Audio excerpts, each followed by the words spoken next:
Rewind the dynamite from the post-wrestling site. AEW, lighting up the fuse. Sit back and enjoy the bubbly, as we hear from John and Waiting. Where we're going, we don't need roads, and if the buck stops here, this thing might blow. Everything you hear are opinions of the show, and if you don't like it, go to the forums and let them know. Hello, everybody, and welcome to Rewind to Dynamite with John Pollock and Wei Ting, coming at you live in living color. How are you, Wei?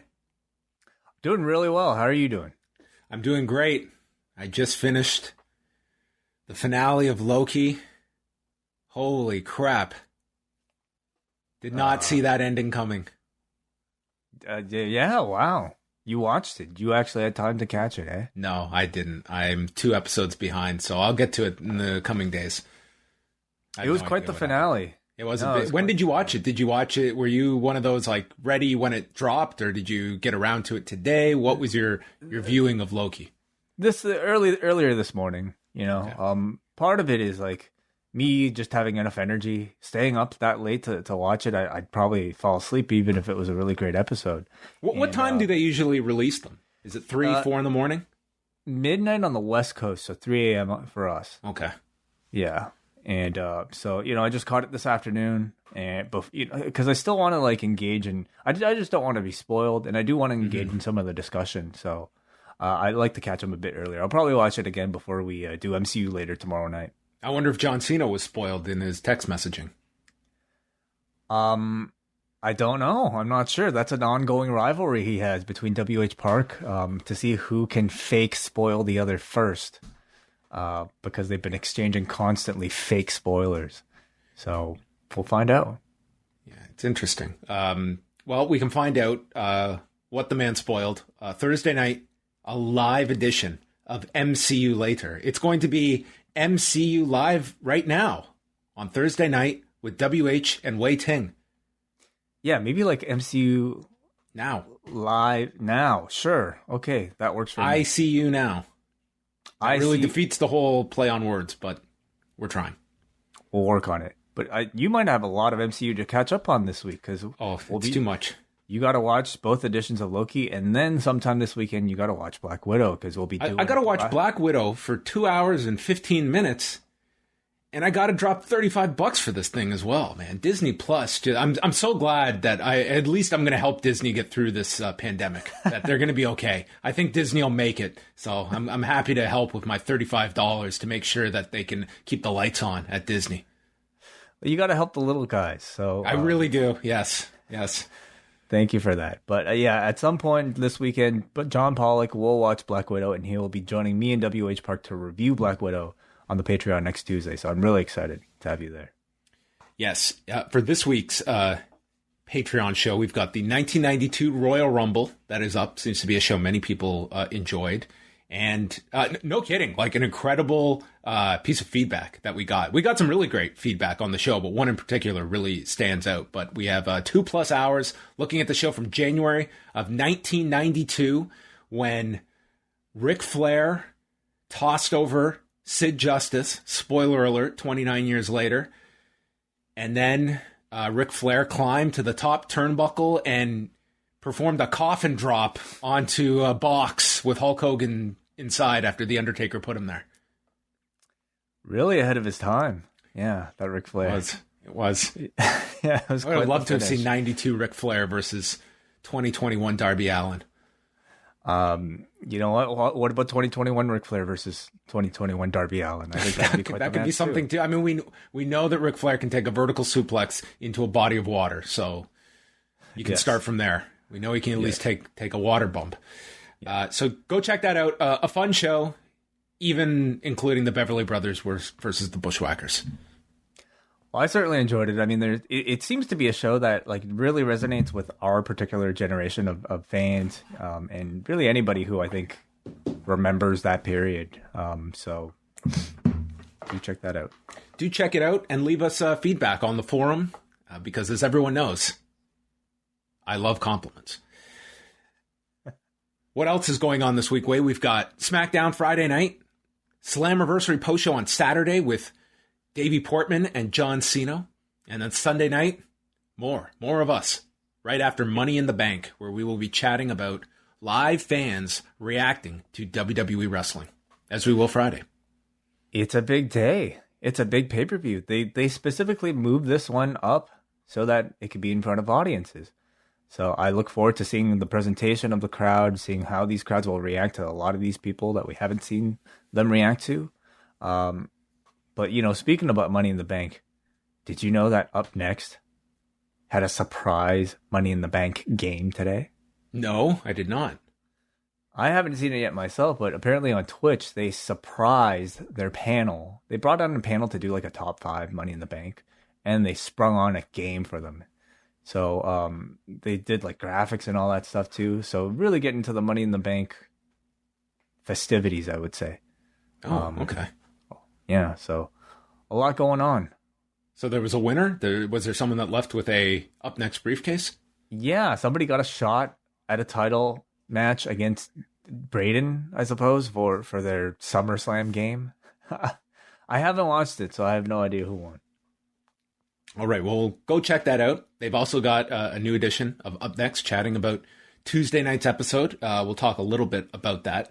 But before we forget, I do want to plug that on Saturday, Martin Bushby is doing his 12-hour live stream. This is a really great cause that he is doing this for. And not just myself, but Wei Ting will also be part of this on Saturday. Yeah, he'll be going from 7 a.m. Eastern time. Is that correct? 12 p.m. I think so. British Standard Time. But that would be 7 a.m. here on the East Coast in our time zone. I'm going to be joining him at 2 o'clock. So he'll be about, 7 hours in. Wow. That's insane. How is this guy going to be like by the 5th hour, much less the 7th? Oh yeah, I'm coming in like well into it, so he might be a mess by the time I come on, so that should be fun. All of the information, including the live link, and if you care to donate to the Children's Heart Surgery Fund, I've pinned that information on my Twitter account, so if you want to go check that out, I am John Pollock on Twitter. You can get all the info there for Saturday's 12-hour live stream, hosted by Martin Bushby, the bravest man in podcasting. I think Benno will be joining him for at least most of it, if not even all of it. So I think I'll just have it on in the background throughout my day. All right. Well, there you go. That'll be fun. You should, we will see how Martin's holding up by hour number 11. Yeah. It'll be great. That accent is going to be all over the place. It'll be like a Russian accent by the end. Well, that's part of the fun. He's going to span the globe with all accents. All of that information, once again, can be found, we should put a thing up on the site as well. I'll get around to that this day. But lots of people in the post-wrestling community will be stopping by over the course of these 12 hours. Let us move on now to a couple of news and notes from the past couple of days. And this one came out on Tuesday, which would appear to kind of bring an end to this story, kind of abruptly out of nowhere. And that is Samantha Tavel, a.k.a. performer Candy Cartwright, has dropped her lawsuit against Matt Riddle. This was the civil suit that had been filed last October. And if you remember, this was filed in Illinois and had initially named Matt Riddle, WWE, an unnamed co-founder of Evolve, which we would learn was Gabe Sapolsky, and Evolve were all defendants. And this was an enormous suit. She was seeking $10 million from each of the defendants and had alleged that multiple sexual assaults had been committed by Riddle and that he had bragged about them, and alleging that the promotions, Evolve and WWE, had in fact approved of these assaults on Samantha Tavel, and that her bookings were affected by just this whole involvement with Riddle. In time, Sapolsky and Evolve were dropped from the suit, and then Tuesday it ended up that she was dropping it completely. There was TMZ was the one who reported on this and stated that there's no knowledge of any kind of monetary settlement, but it's being closed with prejudice, meaning this is not something where she can revisit this and refile down the road. So in theory, this would bring an end to this whole suit. And it's not, I don't know if there's going to be any kind of specific language that Tavel can ever talk about this, or if Riddle is ever going to choose to talk about this. But this very well may be kind of the conclusion of this way. Mm-hmm. Yeah, as somebody who's simply a fan looking from the outside, it's very difficult for me to be able to comment on how. It's what, like, we can only go based on the information that was out there. I mean, she made the allegations. Riddle, you remember he posted that video. He acknowledged that he had an affair with this woman, but denied any sexual assault allegations. So that's kind of where it is. This happened. WWE went ahead. They brought Riddle up to SmackDown, and he has been a prominently featured performer this whole time. And they obviously felt that confidence in using Riddle. So that's really all you can say is like what's out there, and that this is not going to progress any further. If you're looking for either side to get their day in court, it looks like that will not be the case. Yeah. I mean, do we know? Do you know anything about like how this resolution or lack thereof was reached? Was there any sort of settlement attached to it or anything? I mean, that's like, we're going on this TMZ report. They do not know if there was a monetary settlement. So, I mean, it would be pure speculation about how this was arrived at. You just don't know. Like, if there was a settlement, I mean, the fact is, like, when there's a lawsuit, whatever side you're on, I mean, that is something that is lingering over you. I don't think, anyone wants to be a part of that, and that can certainly weigh on people. But I do not know what led to this being dropped, other than this was made. And it seems like it was, Samantha Tavel opting to drop the suit, and again, with prejudice. Another story, this is not a pleasant one either. This was first reported on Wednesday by WrestlingNews.co by reporter Angel Rodriguez, revealing that Michael Elgin, real name Aaron Frobel, had been arrested last month after allegedly violating a protective order from his ex-fiancée. The couple had been together since last June and then broke up in April.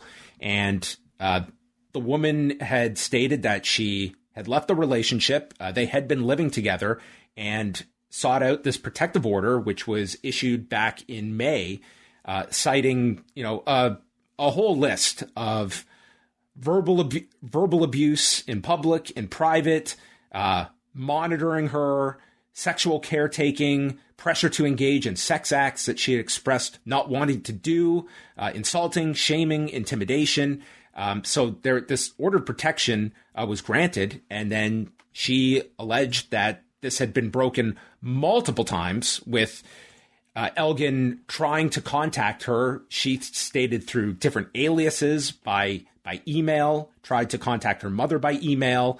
And so it's just a really, unpleasant story involved here. Elgin has not commented on any of this, and we'll see where this progresses further. But this, if you want to go and read the entire incident report, it is linked to in the story that we have up on the website and the WrestlingNews.co site. They obtained the incident report that has all of the specific details that she has alleged. And her name was redacted as well, so that's why I'm referring to she as the female in this story. But it's obviously not a pleasant story at all involving Michael Elgin. NXT news we will move over to next. Coming out of Tuesday night, we saw Mandy Rose appear on the program, and it's since been learned, this was first reported by PW Insider, and I was told the same, that Mandy Rose is now considered a full-time member of the NXT roster. It was a curious move, Way, because Mandy Rose was certainly not written out of anything on Raw, and I guess we'll wait to see if she has any more appearances on Raw, but it seems like she has been shifted to NXT, and in theory, that would mean the tag team with Dana Brooke is done. I would say that the news was surprising, but I mean, it seems like this kind of constant flip-flopping between talents from NXT to WWE main roster, it goes both ways now. Just as abruptly as we saw, Shotzi Blackheart and Tegan Nox move up to the main roster, we're seeing just as abrupt of a change for Mandy Rose. So maybe some sort of switching going on here. Maybe, in the back they're like, hey, you want to just take one of our guys? Well, then we want to take one of your guys too. Whatever. It's pro wrestling. They'll write stories around it to explain it. I think for Mandy Rose, this is a very, very positive move. Contractually, I don't know. Monetarily, I don't know if anything changes for her, but at least in terms of character development, in terms of her being able to build herself as a wrestler and also as a performer backstage, I think it can only be a good move, because she wasn't really doing a whole lot with that match with Dana Brooke. Her character work was all over the place. She had a really high mark, I would say, with the Otis storyline and then with the Sonya Deville storyline. But ever since she's come to Raw, it's been nothing. It's been a real regression. So I hope NXT is where she could reinvent herself. Yeah, possible. I think it's just, it just seemed like for weeks they'd been building towards this tag title match with Natalya and Tamina, and it looks like we're not even going to get there. There really isn't a point now to do it. And I guess the next question is, with Dana Brooke, how do they shift her around? I get, does she get thrown into another team? Is she just on her own on Raw? So those questions, I guess we will see on programming in the weeks to come.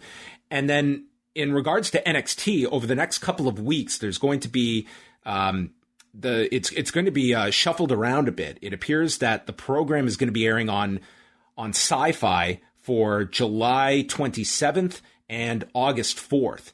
And now next week, they are going to be doing a live show on Tuesday. And then I was told that on the Wednesday, they're going to be taping both the July 27th and August 4th episodes. So that's apparently what the schedule is going to be for next week. And PW Insider had reported on this. So it looks like the Olympics are going to have some impact on NXT, at least on the USA Network. And it looks like 2 weeks where it will be taped for the 27th and August 4th. But Tuesday night's episode, this coming from Brandon Thurston, did 705,000 viewers, a 0.19 in the 18 to 49 demo, which was their best 18 to 49 number since June 8th and best viewership figure since May 4th. So getting out of, we're not exactly done the NBA Finals, but they weren't going against that on Tuesday. It seems that NXT, at least above the 700,000 viewer mark. But what did you think of the episode overall, specifically Karrion Kross and Johnny Gargano, which was the big match on the show Tuesday? I thought it was a good episode.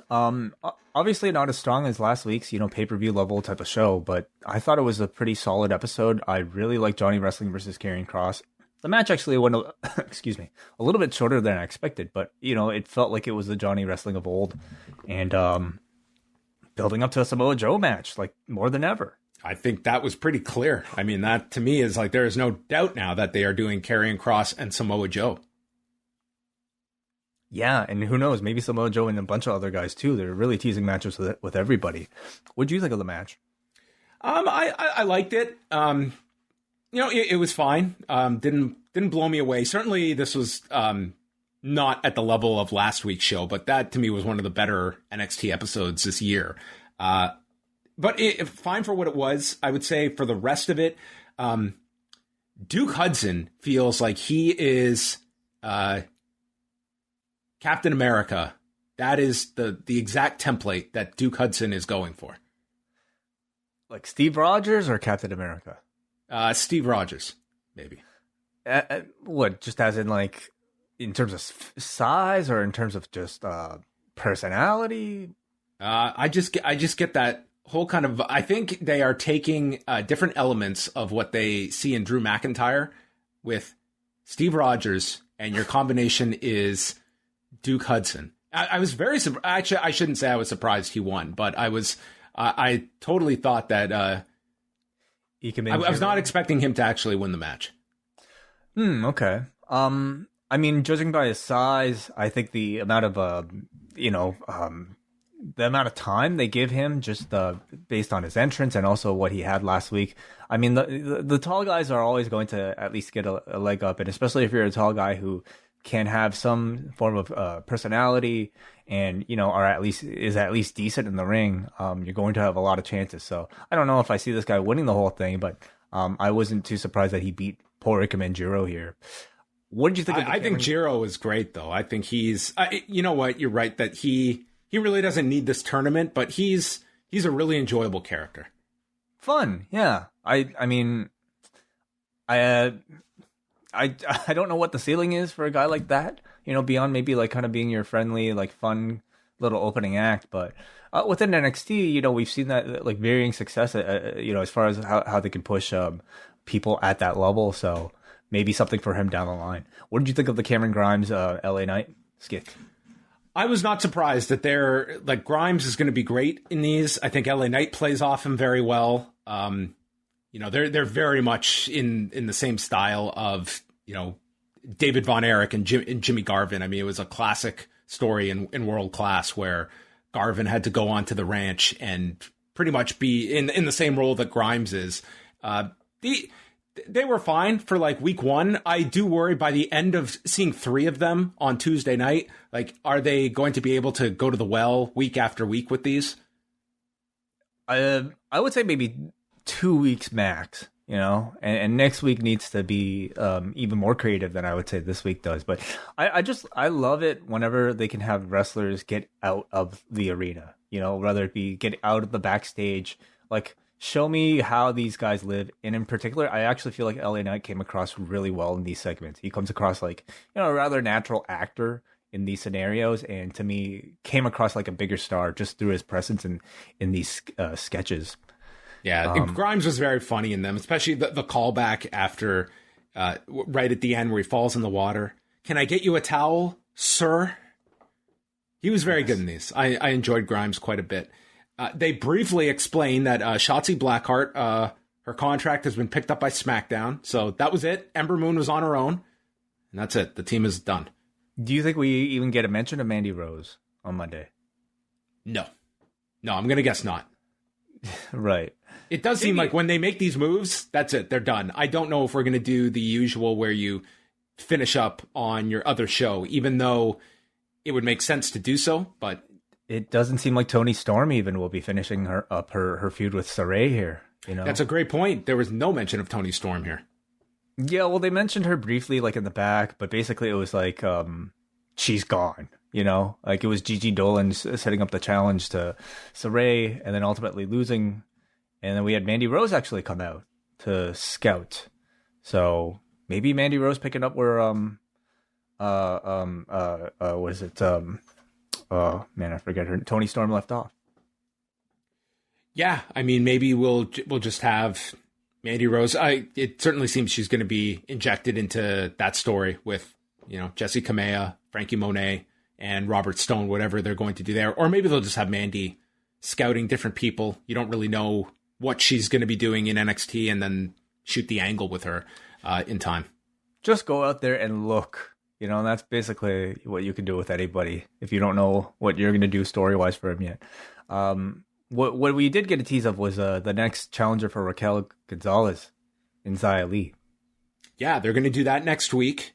They announced that. They announced Kushida and Bobby Fish against Roderick Strong and Tyler Rust.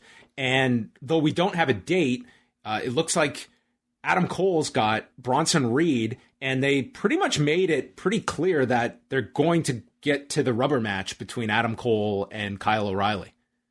So the race is on to see who has more matches this year, Cole and O'Reilly or Conor McGregor and Dustin Poirier. Though the injury might put a halt to Poirier and McGregor getting another one in this year.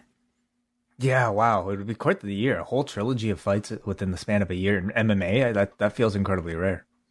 If they were not hurt, I think that, well, I mean, the fact that there was the injury, I think that very much leaves the door open to do the next fight. Although, the figure that's being reported, I think that blasts the door open as their reason to continue that, because the number out there that John Orand has is 1.8 million buys for UFC 264, which had just an astonishing 500,000, or at least close to it, in international buys, which is just like unheard of when you hear the amount of buys they did internationally. But that's about almost 1.3 that they did on ESPN Plus. So this is bigger than the second fight.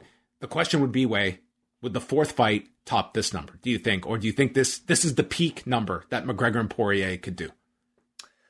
It's an interesting question because, I would argue that more people are even aware of this rivalry coming out of this one and, the rather graphic nature that it ended.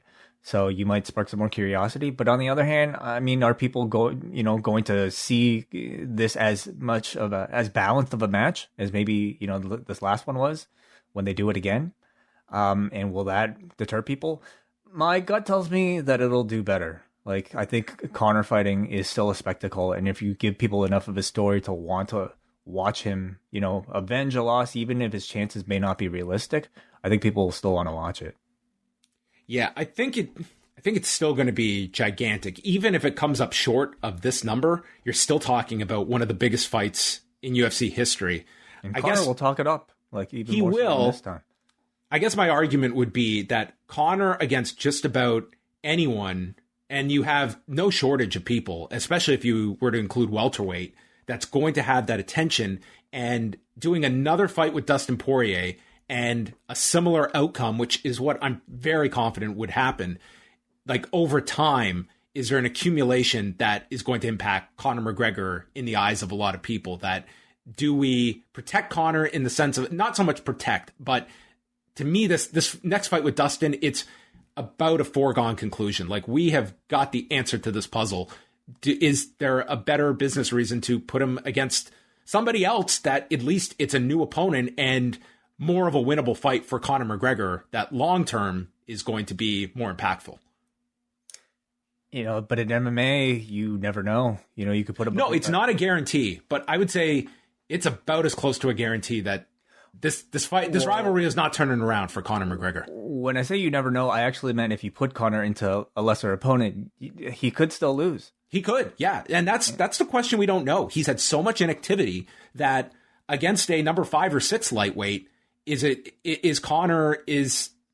the game caught up to him? Like, he's still a high level striker, and I think you can still see that in the opening minutes, but his best strikes have not been able to finish Dustin Poirier, and I don't think that this is the Conor McGregor of several years ago.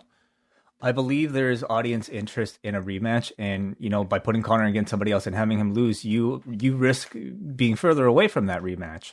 So why not make the obvious money you can right now? And to me, I think Conor is going to be the type of combat sports athlete that'll still do incredible numbers even with a losing record, or at least not as good of a record as he used to have. So I say do this rematch. Are you aware of the bet that has been made between Jake Paul and Tyron Woodley? Oh, no. Please tell me. So at Tuesday's press conference, Jake Paul put Tyron Woodley on the spot. He said, hey, if you're so confident, Woodley, let's agree now that if I beat you, you have to get I love Jake Paul tattooed on you, and you have to put it out on your Instagram. And if I lose, I will get I love Tyron Woodley tattooed on me and put it on my Instagram. And dude, Woodley was, you could tell Woodley was like, I don't know if I want to make this bet. He goes to he's like to the crowd, what do you think? Jake's like, come on, you don't have any confidence in yourself. And Tyron's like, okay, it's on. Oh my goodness. He agreed. He had to agree to it. He was put on the spot on the stage in front of everyone. And it's like, dude, Tyron Woodley can win this fight. It is not out of the realm of possibility. Is he the underdog? I think he is. I haven't looked at the odds lately. I think when the fight was announced, he was the underdog. But dude, Jake Paul towers over this guy. He is much taller than I envisioned him being. And for all you want to say, like Tyron Woodley, very good striker in MMA. This guy's not done boxing. And it's, this is still a level above Ben Askren, but I mean, I wouldn't be taking that bet. Okay, so I'm just looking at an article from the 21st. So the odds may have changed by now, but as of the 21st, Paul was a -138 to Woodley's +100. So, I mean, very close, but still, yeah, if a tattoo was on the line.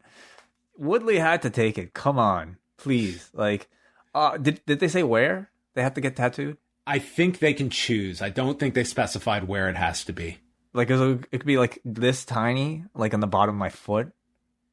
Like, that would count. I guess that will be the. That'd be a weak. I mean, way he could have really put it up and said, block letters Times New Roman on your chest.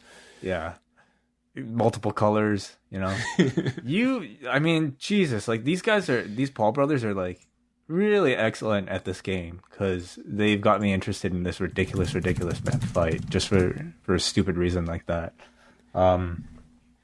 Great, awesome, it's entertainment. Yeah. The other thing that Jake Paul has done is that the image of Conor McGregor where he gets beat and he's got his hand up next to his head. This is when he lost to Poirier the second time. Yes. Or he lost the fight in January. Uh-huh. So this image of Conor down on the ground with his hand onto his head, Jake Paul got $100,000 necklace made with this image.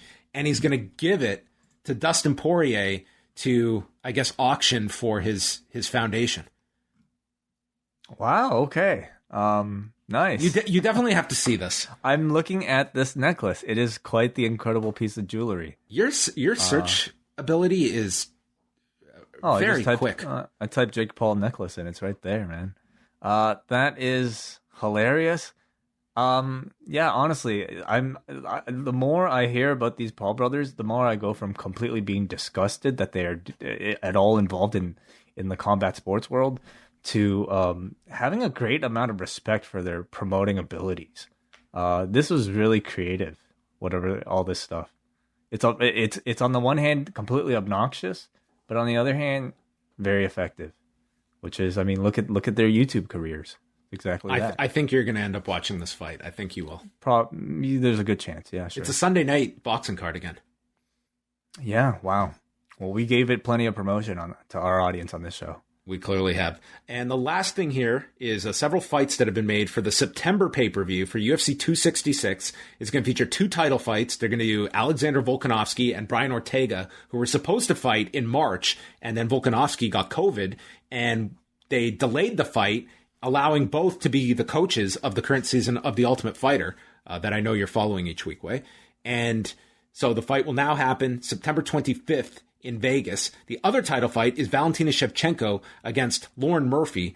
And, I mean, Murphy will be a big underdog in that fight, but she's also won a number of fights. I believe she's won her last 5 to get this title fight. But the big fight is going to be a 5-round non-title fight between Nick Diaz and Robbie Lawler that we talked about the other night that appears to be official now. A rematch that the first fight occurred in April of 2004. Wow. How old was Julia Hart? Julia Hart would have been 2 years old. 2 or 3? 2. 2, okay. She was born in late 2001, I believe. This is how we measure time here at Post Wrestling Now. She was 2 years old, and now she's on national television with AEW. It's insane. Wow.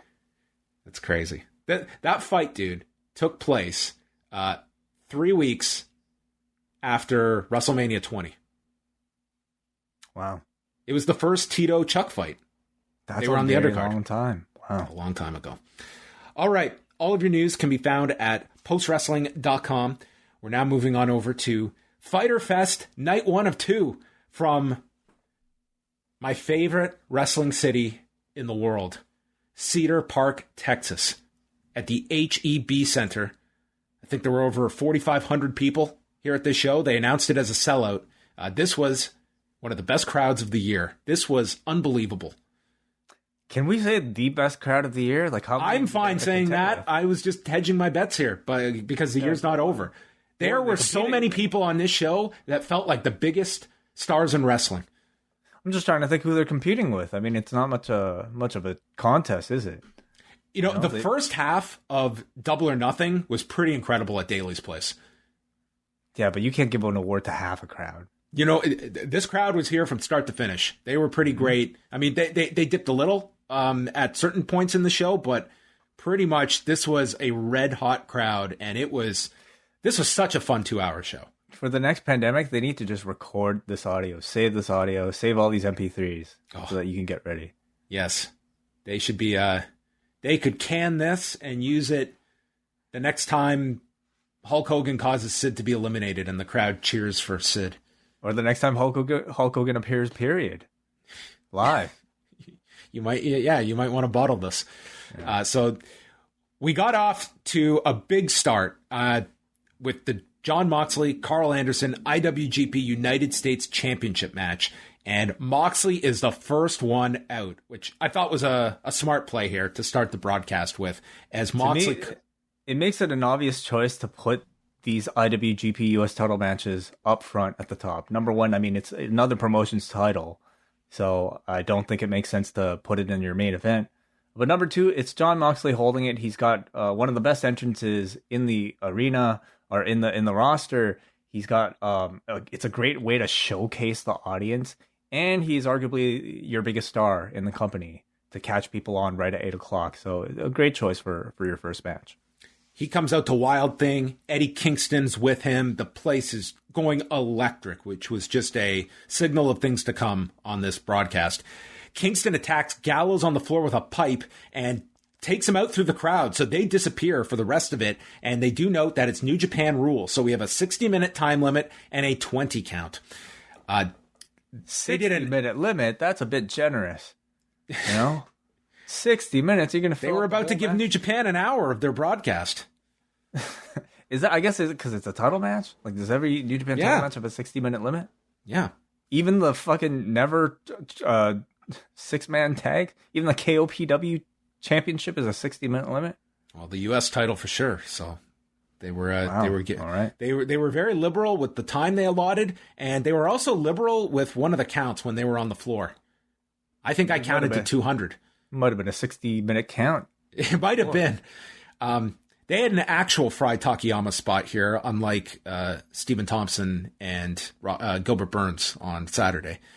They fought on the ramp where Moxley took a suplex. This is where they were on the floor for just forever. There was a superplex by Moxley. Like they were on the floor for so long. I thought for sure they were going to do the New Japan 20 count tease. Where like the crowd chants along, like AEW doesn't have an announcer do the counting for them, but like, you know, the crowd was counting along because I think the crowd found it a novelty that this was a 20 count. And so I thought for sure they were going to do the last minute tease, which is like kind of your almost like a cliche New Japan thing, but it would have been fun. But I was almost disappointed when like he went back in at like 14-15. So Moxley got a bloody nose in all of this. He fakes a takedown to apply a sleeper. The paradigm shift gets blocked, and Anderson takes a discus forearm, but then hits the gun stun and a TKO, getting a 2 count. He goes for a top rope gun stun. It's blocked, short arm clothesline, and since this is a New Japan match, Death Rider for the win in 9 minutes and 40 seconds with Jon Moxley retaining. Pretty good opening match. Very high energy. They didn't overdo it with the kickouts, which I thought is perfect for an opening match. I thought Carl Anderson did really well. You know, this might have been like the most high-profile singles match he's had since leaving the WWE, and maybe even if you include the WWE, to be quite honest. I thought he did really well. You know, it's like there's a very high standard for singles wrestlers and for opening match singles wrestlers in AEW, and I thought he definitely lived up to it. It was a fun match. Very enjoyable match. I mean, the crowd, like, you couldn't not be into this match. It was just such a red-hot crowd. It was Moxley's first match back since the pay-per-view. Just everything worked really well here, and they had a really nice match. Did the shaved head work for you? You know what? You can notice it, but I don't think it was like that jarring a difference from the regular look of Moxley. Yeah, we're talking maybe an inch off, you know. But I think it works for him. You know, the man is a dad now. He can afford to look a little bit older. It's fine. Still a badass. Yeah, it's called a dad bald. Yes. Lance Archer is in the back. He addresses Moxley, who took that title from him on January 4th of last year. Moxley's beaten Kenta, Suzuki, Nagata, but it's time for a rematch. We had a Texas death match. I want another one next week. One of us won't be standing by the end of it. So a pretty simple challenge laid out, and they happen to be in Texas next week. So geographically, this makes sense. I love it. I think it's still, even though like this Forbidden Door, I mean, I hate to even use the term anymore, but it's been Forbidden Door has become the new WWE universe to me. It just sounds like a very term that has been very commercialized, and it just feels like we should just acknowledge like the fact that it just feels like a marketing to use something tool else now. Would you like us to replace it? The clear working relationship, the very open working agreement where we're sending talent back and forth. How about like the reversible window, or like the the two-way mirror, the you know, the flap. Anyway, I think it's still really awesome. You know, like you have Lance Archer here, who the guy leaves one company to sign with another company, yet somehow in a roundabout way can still rely on the same story that he built with this guy over 2 years or a year and a half ago to tell the rematch for this same title. It's so weird and it's so awesome. You know, this New Japan AEW relationship feels like it's a truly kind of at least on the AEW show, it feels like it's actually not just now, you know, strictly New Japan signed wrestlers, but other wrestlers that can compete for the title with New Japan histories. And Excalibur even snuck the history into the commentary during the match, noting that it's ironic we're here in Texas because it was a Texas death match in Japan where Moxley won this title. So already you've got that planted in your head, in the back of your mind, that it naturally segues into this promo and made the match. Like, and they're very good at giving you a reason for a match. Even tonight, they just throw out the stat that Christian Cage has never beaten Matt Hardy in a singles match. So I think they are very good, but I think in particular, Excalibur is really good. I mean, I'm sure that maybe there are people actually helping them do some of this research, but I know a lot of this, at least for this New Japan match, is probably all Excalibur. You really can't ask for a better person to call a match like this. They're like, okay, Chris Harrington, can you please open up your Excel sheet and tell us when these two people have ever had a match? We need a story for this match for next week. Give us some algorithm that leads us to a story behind this match. Cage match is a great resource as well. It is too. Yes. Alex Abrahantes is with Andrade, and he has been given permission to kick down the Forbidden Door and win titles anywhere. Andrade asks, "Where is the Death Triangle? I'm looking for them." He is, yeah. Which puts Alex, of course, in a tough spot because he is Penta's. That'll be a hell of a match for them to call. Kenta versus Penta, sure. We'll throw Miro in there. You can have 2 game overs, yeah. And then out comes Selena De La Renta. Wow, book it, sure, why not? And they should form a trio against Cage, Page, and one of the Pages. Anyway, this was a subtitled backstage interview with Andrade. How do you think it, helped or didn't? What do you think? It was fine. It was a backstage promo. It was one of many on this show, but I wouldn't say one of the memorable ones. I don't know. Andrade has just lacked a spark for me thus far in the AEW run. I mean, I'm not grading a whole lot into this. This was, a 60-second spot backstage, and at least gives us a direction of where he's going. And when you look at those options, like Andrade paired with Penta, or Phoenix once he's ready to come back, or Pac, I mean, sign me up. I mean, those are all great combinations. So, I mean, at least is pointing you in a direction that I would imagine people are interested in.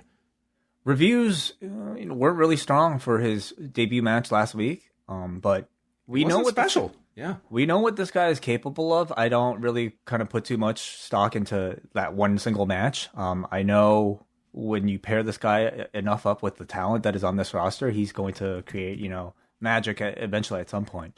Did you find it notable that Vicky wasn't a part of this? She was not there, but again, that's not the first time we've had an Andrade segment where she's absent. I mean, same with the sit down. So I don't read anything into that because, we've seen it's weird.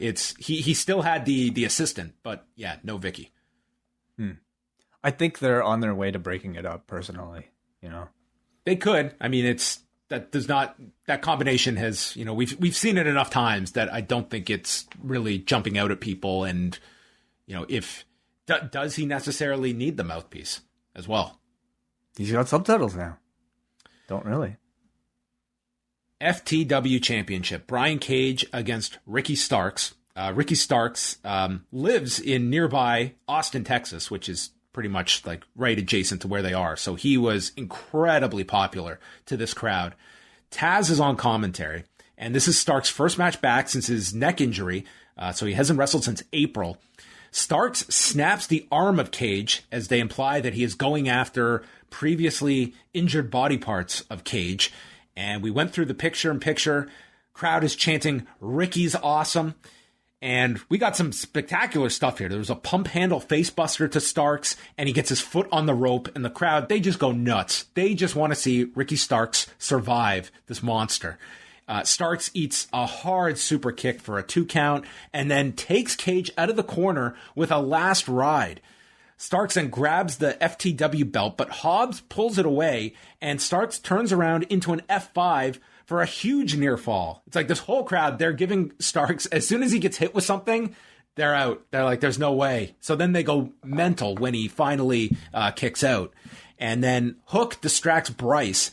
And from there, Hobbs is the one who nails Cage with the belt shot, allowing Starks to hit a spear. And this crowd explodes at the count of 3 as Ricky Starks wins the title. It's going to be kind of difficult for me to criticize anything on this show because the crowd was really elevating any match to just a next level, spectacle. I'm trying to just, maybe base my assessment on how good was this in ring. And I think this match was really good. And the crowd, being right there with it, just kind of elevated that very good to perhaps even a great. It was a tremendous return to form for Ricky Starks. And I will say maybe, the swerve that they were working here with Hobbs pretending to, be on the side of a fair fight and then ultimately screwing Brian Cage. I wasn't really so shocking given how long they've been dragging this Brian Cage defection from FTW. But I'm happy to see the story move along. I want to see now a Brian Cage who's pissed off and out for revenge, taking down the rest of FTW, maybe with his own associates. Yeah, I mean, this on paper probably wouldn't jump out, but this was one instance where the crowd just made Ricky Starks feel like a superstar on this show. It was an enormous reaction, and one that I don't think too many people would have been expecting Starks to win this. And the fact that he did, I think you just had such an electric crowd that elevated that moment significantly, that this didn't feel like this to me was by leaps and bounds like the most impressive moment involving the FTW title in this AEW reign. And not to say there was much competition for that, but that distinction goes to this Ricky Starks win. Hard to disagree. Excalibur reflects on Malachi Black last week, not the man I used to know. They still call him Tommy End. So yeah, it was like on this show, his name was Tommy End, Malachi Black. I think he's still, his real life name is Tommy End, and he is just being possessed by Malachi Black. Like the Fiend, that type of thing. All right. So we're to believe Tommy End is now his given name on his birth certificate? Yeah, they're not calling him Tom Budgeon. Is that his real name? Yeah, that's his name. Yeah, no. Excalibur's old friend, the guy he recognized, is Tommy End. The guy who Cody recognized before is Tommy End. But this thing that just showed up is Malachi Black. Okay. That's the guy they don't want. Gotcha. So Cody storms out to the broadcaster's area and addresses Tommy End, Malachi. He understands wanting to be a franchise player, but we don't kick 62-year-old men in the head. That's where we draw the line. And he gets the microphone, he explains, I don't win every fight, but I want to fight you. And he tells Black to answer his challenge because he feels like fighting. And the lights go out. This place is going nuts. And there is Malachi Black - Tommy End in the dark room. And we've got smoke. The dark room is back. The dark room is back. Yes. I mean, they're really just like transitioning. I mean, it's a slightly elevated version of Aleister Black, but it really is the same character. And you can't really put a trademark on a dark room, nor the last name Black. So he's able to retain a whole lot. Okay, so Storytime Drew has not been Way's favorite, but we got Storytime Black, who told us the tale. I once saw a man with a horse and killed the horse. And he explained that this was his prize stallion. But one day the man woke up and he looked at the horse and it just wasn't the same horse. It had become a cripple. And he let the horse go with dignity. He took the horse out. He fed the horse its favorite treats and then put a bag over its head. And here we are, Cody. I looked in your eyes and it just wasn't there anymore. So this guy is alluding to he is going to put a bullet in Cody's head, essentially. And this is when the lights go out, and then he appears in the ring, and this crowd is just, oh my God, it's the guy who was on the screen. It's Malachi Black and Tommy End in the ring, and then they had this awesome pull apart, this crowd red hot, which I have already said like 5 times, and we're only at like the 3rd segment on the show. But this turned into a really great segment. I recapped that story. That is a tribute to Aleister's delivery. I did not think it came off badly, but it was a story that very easily could have been a Drew McIntyre icky, tricky story. I've done enough podcasts with you to realize like the effect of the John Pollock filter. Like you can make anything sound hilarious. Okay, and so sometimes it's not. Sometimes it is a real great, I think, assessment of the actual thing itself. But in this case, you're right. Okay, what you made sound kind of funny was in broadcast form. Actually, I thought really cool. I was a big fan of Storyteller Black. It was an effective story. It was a cool sounding story, and I mean it was a nice way to kind of direct the crowd's attention away from the ring before the appearance. A detail I really loved was, first of all, Cody coming out, storming into the broadcast and talking directly to the camera with a headset. I love that shit. Like, that felt like something his dad would do. It felt urgent. It felt attention grabbing. It was great. And then when these could you imagine Dusty cutting the promo on behalf of that horse to Malachi Black?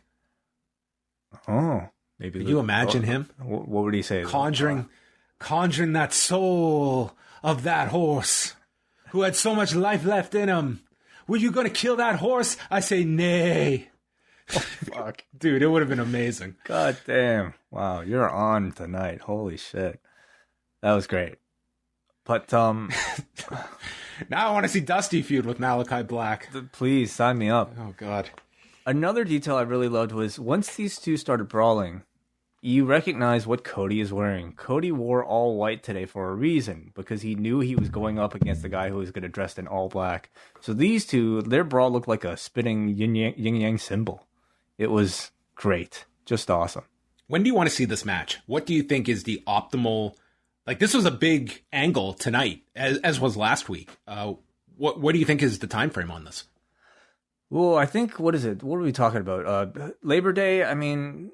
Oh, man. I think that's too long at this point of what they've already done. I mean, we had the big pull apart today. I mean, I don't know if you could hold it off that long. Like, this is big enough. You could certainly do it at the pay-per-view. I would want to make Black's first match a big deal, but I can't imagine them going many more weeks until you've kind of got to do the match now. I mean, the next real big tentpole show feels like it would be the debut of Rampage, which is exactly a month away on the 13th. So that might be a good one to, have them touch for the first time in ring, in the body of a match itself. But I definitely see this feud lasting until All Out. Yeah, you could promote it as Black Friday. Oh my goodness. I'm just going to exit this room. Wow. They should be listening to this podcast with a pen and paper. I'm just giving out free ideas tonight. So, great segment here. I thought it worked really well. We go to the back. Tully Blanchard is accompanied with his red sequined jacket, and he runs into Santana and Ortiz, and Tully, tosses his luggage at Ortiz, and then they're about to nail him with a crowbar, and I guess they explain it's not real, but next time it will. This totally looked like a legit crowbar, and then Tully explained that he's going to get his boys. So we are another match that we are holding off for some time to eventually do this FTR Santana and Ortiz match that they're, I think, really trying to milk this one to extend it until they pull the trigger. So we learned today that it's in AEW, we don't kick 62-year-old men. But we threaten them with crowbars. That's fine. That's intimidation. Okay, right. As long as the crowbar's fake, I guess. That is great that we went from that segment to this one. Yeah.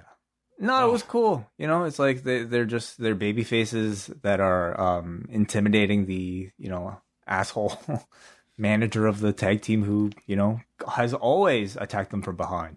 So, sure, why not? The next segment sees Tony Schiavone bring out Hangman Page, and he is just so popular here. He says that since day one, he wanted to be AEW champion. He came so close, but he failed, and I tried to run from it. But the Dark Order is right.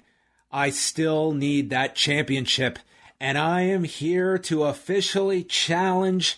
And Don Callis cuts him off and comes out with the Elite. Super heat for this group coming out, and they are all equally dressed to be shittier than the one next to them. You think these outfits will sell as much as the Bullet Club shirts? I don't know. These Young Bucks, short overalls that they were wearing, there are nuts that would totally buy these. Yes. They say they all take turns saying that Paige is just not that guy. And Matt takes the microphone, goes into the ring, saying that Paige abandoned us for a bunch of losers. And your breath indicates that you're still hitting the bottle. You're a sad and lonely drunk, and you are going to be the next great wrestling tragedy. And Paige nails Matt, and he has his back turned. Omega is winding up behind him with the belt when the Dark Order chases off Omega and all of the Elite. Paige gets on the mic. He wants Omega tonight. Omega says, "What do you think this is? Some hot shot overnight booking sensation?" No. He suggests a 5-on-5 elimination match. Paige agrees, but if they win this elimination match, he gets Omega for the title, and the Dark Order will get tag titles, the tag title shot against the Young Bucks. Huge cowboy shit chant, and Omega says, well, in exchange, if we win, none of you get title shots. And he ends by telling Paige that yes, you miss 100% of the shots you don't take, but you also don't fail. And isn't that what you're afraid of, Paige? And then says instead of cowboy shit, they're going to start chanting, "Belt collector, belt collector." I thought that was hilarious. There wasn't a person in this arena that tried to chant this. And Paige says they don't back down and we're on. So I don't know when this match is happening. They did not state when this would happen, but we are going to do a 5-on-5 elimination match. This was, I thought that what they have right now with Hangman Page is very reminiscent to me of a decade ago of what the WWE was sitting on with CM Punk. That's how hot I think Hangman Page feels at this moment. Interesting. Wow. I love the segment. Page's energy when he came out here was, even without the crowd, just judging about his demeanor, I thought he was so strong. He came in here with so much intensity when he even first attempted to deliver that challenge. He has confidence, he has fire, and it's those two things that this crowd has been waiting from this character for so long. They did a great job of, I think, condensing and recapping Paige's story up until now in those few lines. And Kenny, I thought in his promo, really hit on the core point of the character. He is a man, Hangman Page is, who has been struggling with his inner confidence ever since he lost that belt or that title match against Chris Jericho at the first All Out. I really also enjoyed the back and forth negotiation to get to the match and the stipulations involved. So often it's just like, I challenge you to a match, or Teddy Long comes out, like, you're going to have a 5-on-5 match tonight, and if you lose, you get a title shot, and if you win, you lose. Like, for no reason whatsoever, or at least like very kind of sloppily put together reasons. Here we actually had the participants of the match logically build and negotiate back and forth to get to the end result with these stipulations. So both sides now have something to gain, and they have something to lose. And arguably, when you look at the what's being offered here, Page arguably has the most to lose. He is going to possibly lose his world championship title match if one of his friends would take a pinfall. But because the man is such a good, loyal guy, because he is now working on his own confidence and the ability to overcome it, he is willing to take that risk because you know why? Because he's now not afraid to fail. That to me is a great showcase of a hero persevering through his biggest fear. So this segment was fantastic. Page is really like, you compare and contrast this Page from where he was 2 years ago, and in 2 years, AEW strictly through their TV, I mean this man's performance as well, but they've turned this guy from merely a challenger that nobody really kind of like took too seriously against Chris Jericho to definitely the company's next top babyface who's on deck. So it really is remarkable, and I hope they can really maintain this momentum or even grow it all the way until September. There's so much you can do with what they've laid out here. Like just the added stipulation that Page inserted to try and help his friends get a tag title match out of this. So he's not just fighting for his own championship shot. Mm-hmm. He's fighting for his friends. Like that's a cool dynamic. How they do this match and structure it, of how much or how little you have with Omega and Page. Like you don't want to give too much of that away. There's so much interesting stuff to all of this. And how you ultimately eliminate one of them in the match. Like this is not some 5-on-5 where it's just, okay, we're going to have the weakest link take the fall. Like you're doing an elimination match, which requires like Omega. There's two ways of thinking. Like the obvious one is that, Page just wins this, sets up the match. And that's very likely what they could do unless they wanted further detour Page and he's got to work another way around to get to this title match. But maybe that's overthinking things, that this can just be, because if they were going to do this match next week, that I thought is what they were leading to, I mean, it's so early that you could still do some kind of, he comes close and something messes up. And it's like that scene in the movie where he's starting to improve, and then boom, something catastrophic occurs. But we don't know when this match is happening either. I'm predicting it'll probably be the week after Fyter Fest. Just maybe trying to think. Like, it would be a little awkward to, like, even next week say, in 2 weeks we're going to get this. I think that's almost like announcing it way too early. I think 2 weeks is about the maximum that you can really kind of delay an announcement before it gets really cold. It also probably has to be a very long match. Give me at least half hour of this. I think it has to go at least. I could see it going 30 to 40. Like the fact they're doing elimination, and I don't think they're going to do just your Survivor Series, and we do 9 eliminations in 20 minutes. Oh man, you have like war games level stakes attached to something like this. I definitely, and this feud is hot enough to warrant like 30-40 minute match on TV. So absolutely give me that. I feel like they, when the match occurs, I mean, it's got to be Page and the Dark Order winning, because number one, the alternative means you don't get those 2 matches. So you kind of lose out on that. And secondly, I feel like it's a pretty foregone conclusion to everybody that we're going to see Page and Omega. So why delay the inevitable, Yeah, it's just like once you do this match, it's like the match is locked, and we are. We're getting close. Like it's not like All Out is that long away, but we are talking 6-7 weeks. Yeah, don't forget, Rampage will be around too, so that's extra TV time that see a bit more presence from them as well. But at this point, it's just like it's already boiling. Like it's already like. so hot. So can they keep it up, or can they even build it? Mm-hmm. And you've sold out the venue as well. Wow. Yeah. Marvez is in the back with Chris Jericho to go over the 5 labors of Jericho. And that MJF is a learned and intelligent man who uses Greek mythology to get what he wants. I don't think in my lifetime I have ever heard the term, that guy uses Greek mythology to really get what he wants. He really knows how to manipulate that Greek mythology. Yeah. If the Greeks have done it, it just kind of bolsters your case. You can convince anything using Greek mythology. But MJF should know that after Hercules bested the Cerabes and Hydra, did I butcher that? You're asking the wrong dude, man. Cerberus, that he won, and Hercules got what he wanted. And that's exactly what's going to happen with Jericho, who doesn't care if MJF throws Superman, Black Panther, or resurrects Muhammad Ali, because Jericho will knock Muhammad Ali out. Jericho will walk through fire and run across broken glass, which might be what the stipulation builds up to ruin MJF's life, just like MJF tried to ruin his, because I am the god of thunder and the god of war, but not the god of peripheral vision, because boom, Sean Spears enters the room and nails this dude in the throat with a chair.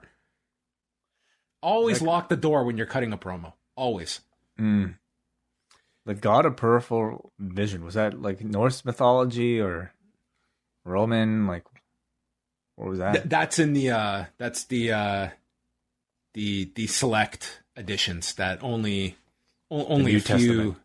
Yeah, only a few curriculums really went into the god of peripheral vision. So Chris Jericho has just lost his trachea, and MJF sits down on the couch and announces that the first labor is against Sean Spears next week, where the stipulation is that Sean Spears can use a chair, but Jericho cannot. And then they just drill him in the left arm with the chair, as Jericho is left for dead here. Yeah, just a good little teaser for next week. It gives you a sense of some of the types of stipulations and odds that Jericho is going to face. I'm interested to see like what creative ways they can have Jericho find himself like out of these tough scenarios. I hope the match delivers. How much merchandise do they get out of this Greek mythology motif that they are heavily investing in? I don't know. I don't know what they could possibly do. I don't really think of Greek mythology when I think of. I feel like Jericho's going to have like some pendant that he gets for every victory, and it's going to be like Jericho's just all in on this whole thing, and this is going to be like his Infinity Stones he needs to collect to cash in against MJF. Well, he does have the Alpha Club already. Yeah, so he could go through all the letters. Up next was Matt Hardy against Christian Cage, where once again Christian has never beaten Matt Hardy in a singles match, which sounds crazy until you realize that they have not had many singles matches. I could find 2 singles matches that these two have had in their lives. Wow. And they occurred in August of 2001 and December of 2003, with a 3-way with Eddie Guerrero at Backlash in 2001. However, Matt Hardy won all 3 of those. So how much did their paths actually cross after Christian went to TNA? After TNA, nothing. Yeah, they haven't. All of their matches are pretty much condensed to that 99 through, I would say, 2003, 2004 period. Like, they were not even, I think they were on Raw for a time together. Like, it's not like they were on separate brands after the brand split the whole time. But, I mean, all the matches that they had, a huge amount of it is concentrated when they were all in tag matches. So I guess this is a bit of a fresh feud. It's really, I mean, we align their names so much, I mean, because of the tag team feud, but it just feels like both have had pretty consistent presences over the past 20 years.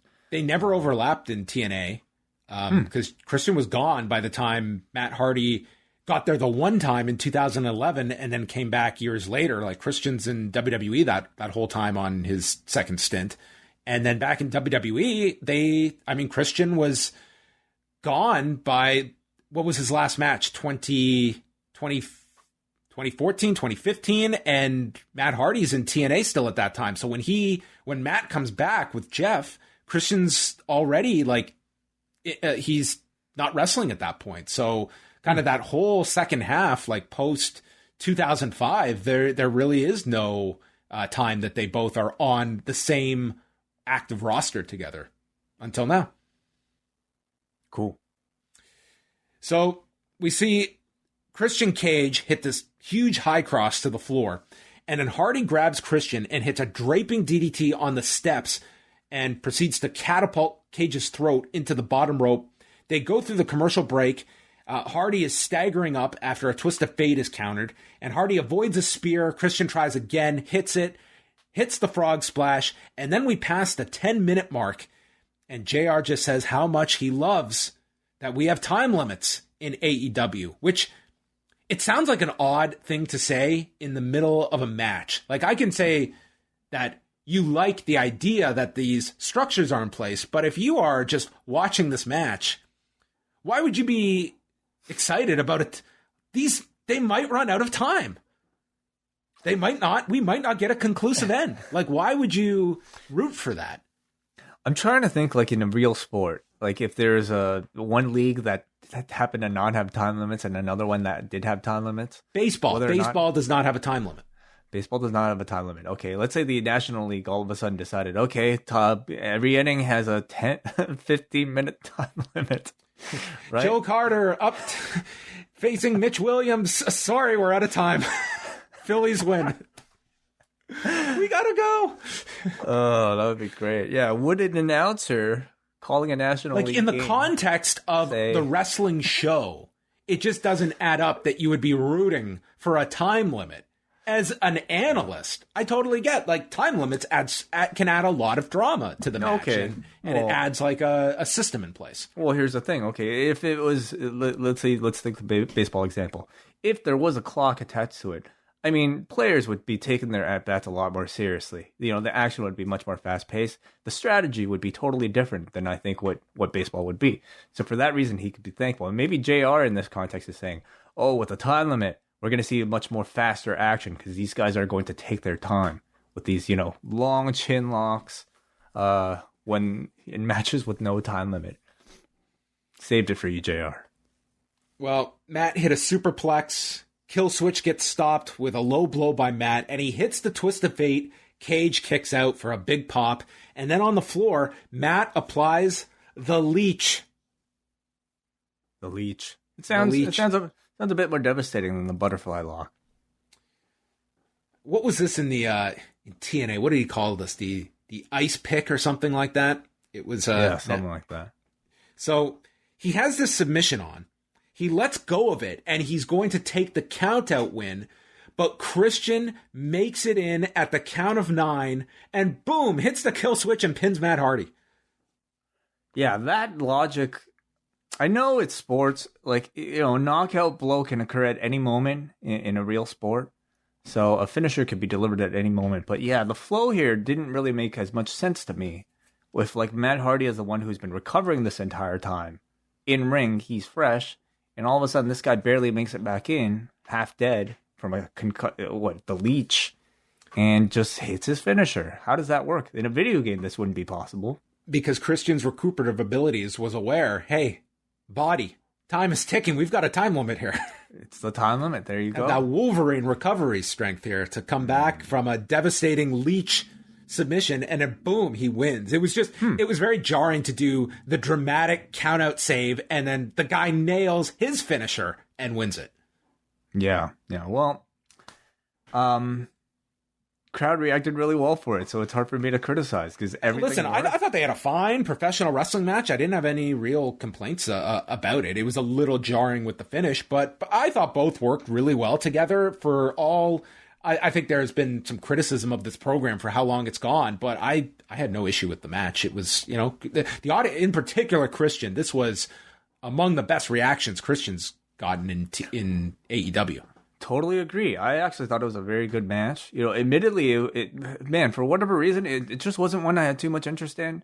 But I thought the result was a really strong showcase between these veterans.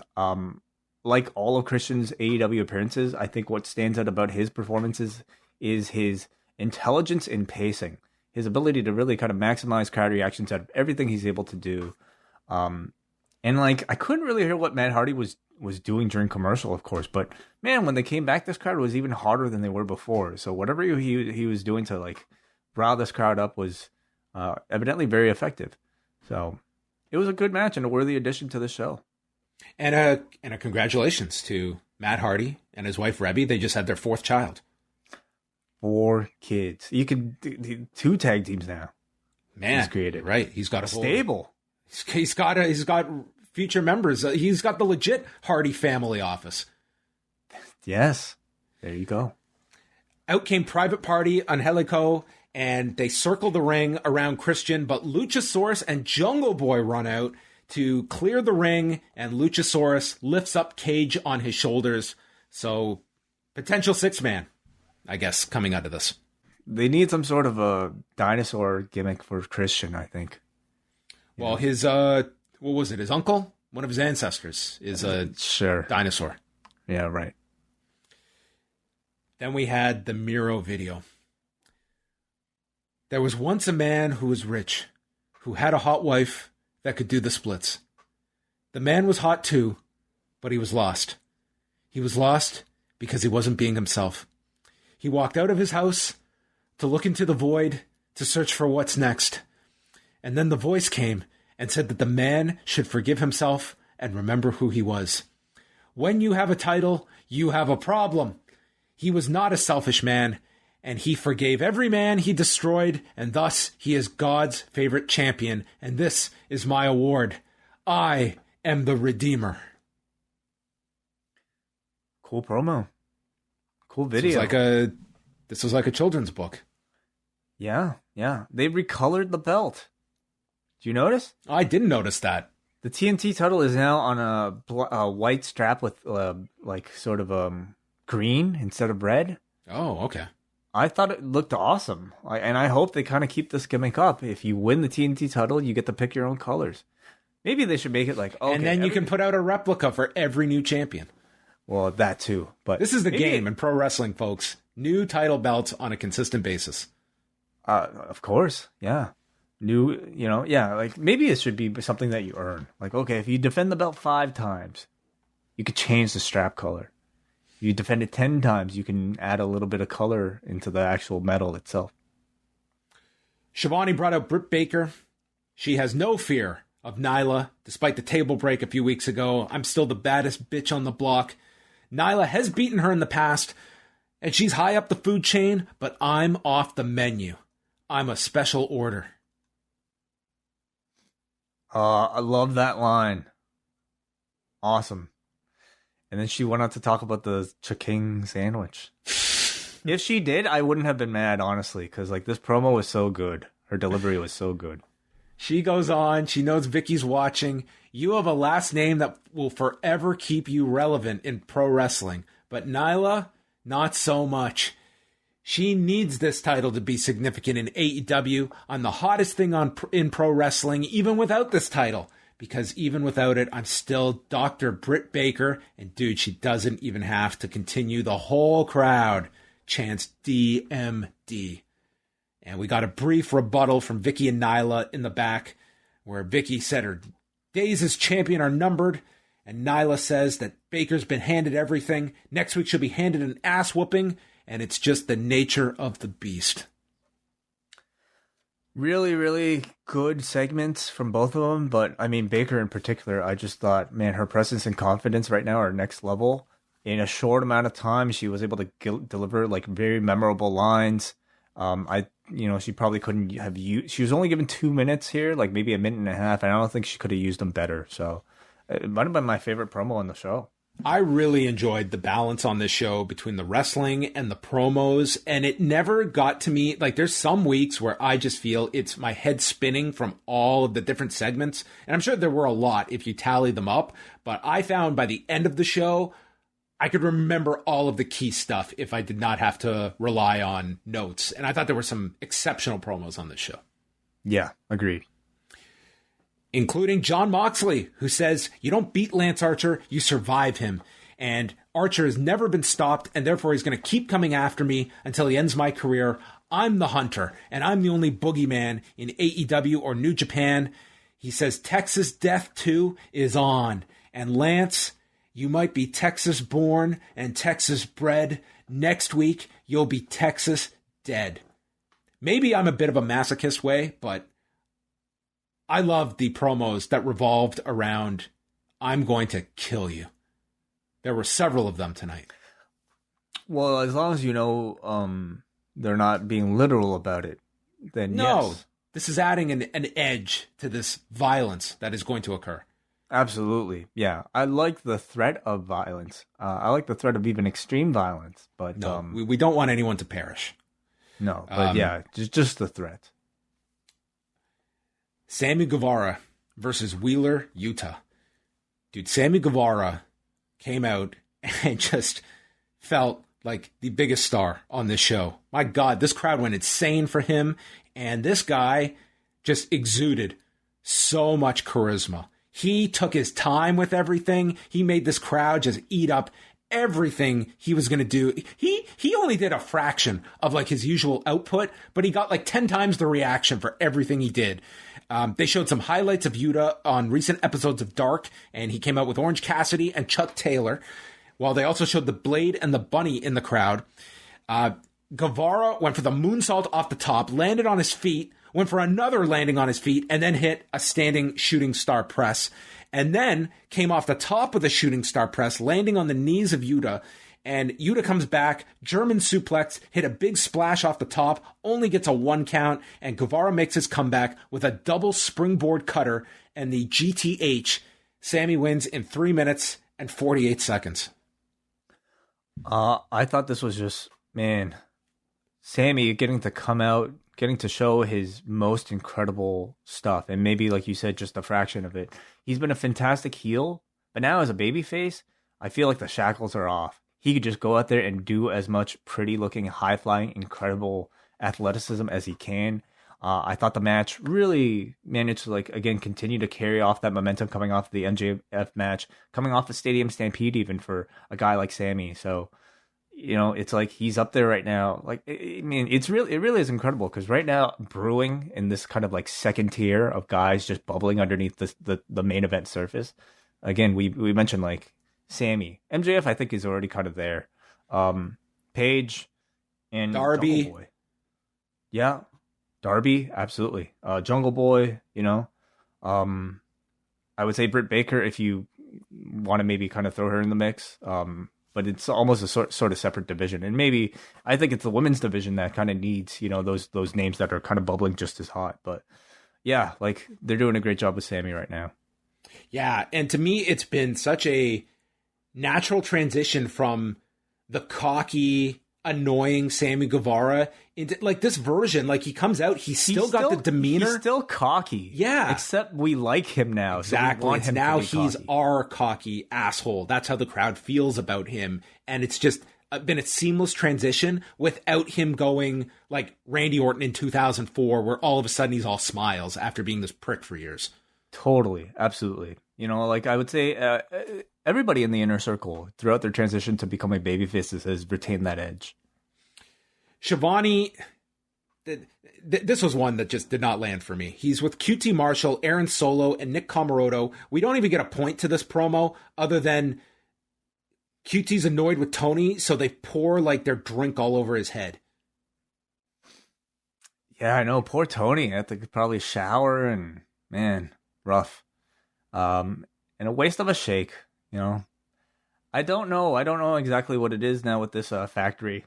You know, I think the members themselves all have a great deal of potential, but I'm not feeling it with QT. You know, especially the way he lost that feud with Cody. It just feels like such a low level stable now.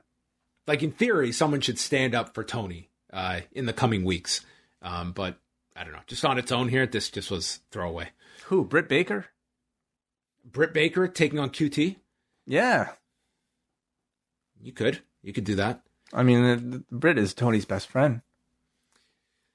Penelope Ford versus Yuka Sakazaki. This was Sakazaki's first AEW match since February, and Penelope Ford is 8-1 this year and has won 16 of her last 17. Wow, that's pretty impressive. It's very impressive. Sakazaki hit a cannonball off the middle rope, and we went through the commercial, and twice Ford gets Yuka into the Muda lock, but Sakazaki gets to the rope. There was a big suplex by Sakazaki, some pump kicks from Ford, and then this hammerlock airplane spin with Ford landing face first on the mat and then finished with the magical girl splash. But Sakazaki got a pretty good reaction coming out here from this crowd that just seemed to be into everyone to varying degrees on this show. But I thought, like, with Sakazaki, the question would be, would the crowd react to her, who has not been a regular on AEW for some time, but they seem to be very much into her. Very much so, you know, and it tells you she's made a big enough impression throughout her time in AEW that even the layaway that she's had, it only maybe might have even just made her a bigger star. Crowd really embraced her and gave her a fantastic reaction. So, of like the Joshi wrestlers that have come in, I would say she definitely made a big impression. Next week, Fyter Fest Night 2 in Garland, Texas, which is about 200 miles away from where they were on Wednesday, has Britt Baker and Nyla Rose for the women's title, Jon Moxley versus Lance Archer in a Texas death match for the U.S. title, Chris Jericho against Shawn Spears, where chairs are legal for Spears, and Orange Cassidy versus The Blade. So obviously there will be stuff announced over the next week, but you've got those top two matches of Moxley, Archer, and Baker, Rose. Do you think they put Baker and Rose in the main event slot? Yeah, I don't think you put the Moxley match in the main event. You know, I mean, actually, you know, given the stipulation, given the fact that it's Texas, maybe you can actually next week. You know, maybe they will do the New Japan title in the main event. But I would actually go Baker and Nyla. Yeah, it's the Texas death match. It's like, it's very tough to either start the show with that or having people follow it. So I could see them putting that on last, but those are the two choices. And I could certainly see the argument of Baker and Nyla Rose as, again, much like tonight, like the main event slot comes with equity in AEW, and putting them in that main event slot, it just informs your audience. These are main eventers. And in particular, Baker, like establishing her and that title as a title that closes the show. Having her end the show next week being triumphant, like her first full-on babyface victory, I think will be a great way to end next week's show. They aired a trailer for AEW Rampage with half the roster getting electrocuted. Yeah, so instead of like plumes of rainbow-colored smoke like we have for Dynamite, we have lightning bolts for Rampage. And the tagline, less distraction, more action. Oh, okay. As in, like, less distraction finishes? We'll see. We will see. Maybe there's going to be plexiglass put up against the entrances when a match begins and no one can run out. Okay. Less distraction, more action. What else can that mean? Like, they're going to take your phones away? You won't be distracted? It's like going to a movie premiere where you've got or a screening and you got to put it into the bag at the front. The mindful wrestling show. You're gonna make everybody meditate before. Yeah, everyone's got to take notes in the crowd, so they all got to pay attention. Main event: the coffin match between Ethan Page and Darby Allin. Darby immediately goes after him, driving his back into Page, and reveals he's wearing a metal plate on his back. Didn't have the exact reaction to the reveal as Bret Hart did. No, it didn't. I don't know. It didn't really work for me either, because it was like Darby coming out and attacking somebody with the weapon. And that to me didn't feel all that heroic and all that babyface like. You know, like he also took it off immediately. Why would you take it off? If it's your choice, your weapon that you snuck in, it's not against the rules. Why would you get rid of it? Oh, it's heavy, maybe. I'm telling you, I would have put it back on for the final minute of this show. That is true. A number of dives left. So Darby goes to open the coffin, and there's Scorpio Sky, who jumps out of the coffin, attacking Darby. And dude, Sting comes out. I cannot imagine what this pop was like live. It sounded unbelievable on TV. I can't imagine what it was live. Sting takes Scorpio Sky into the crowd and puts him up against the boards and goes for a stinger splash. I don't know if he hit him or not because the camera cut away right before the impact. Yeah, unfortunately, there was a lot going on here because, like, at the same time, it was Paige ripping unbuckling one of the bottom turnbuckles. So that was important to get, but, unfortunately, at the same time, Sting was doing the thing with the splash. Sky then got onto the boards and got crotched, and this looked so unpleasant for Scorpio Sky. Allen and Paige then brawl over the guardrail, and they go into the crowd. We go to picture-in-picture, and in this first ever coffin match, we also got another first, and that was a balcony dive during the commercial break. Well, yeah, commercial break balcony dive. Yes. Was this a first? Wow.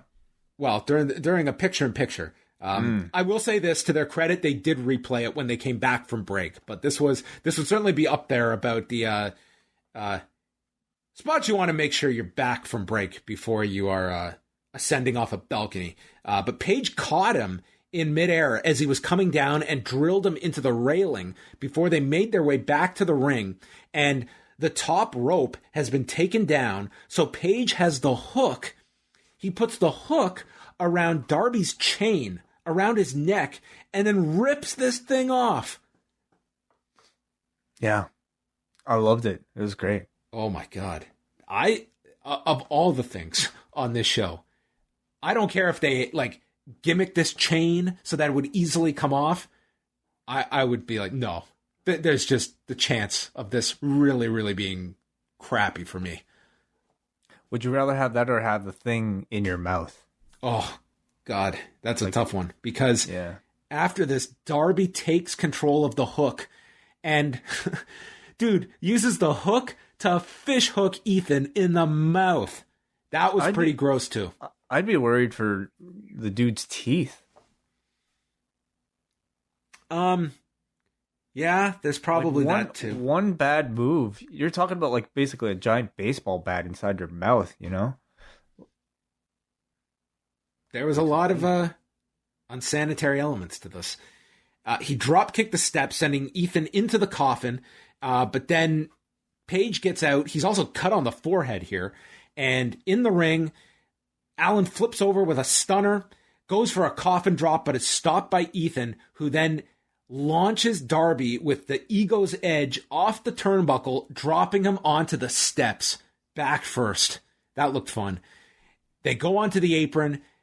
Darby gouges Ethan's eyes and then gets out the skateboard, leaps off the top, nailing the skateboard into Paige, who flies into the coffin, and it is shut as Darby Allin is your winner.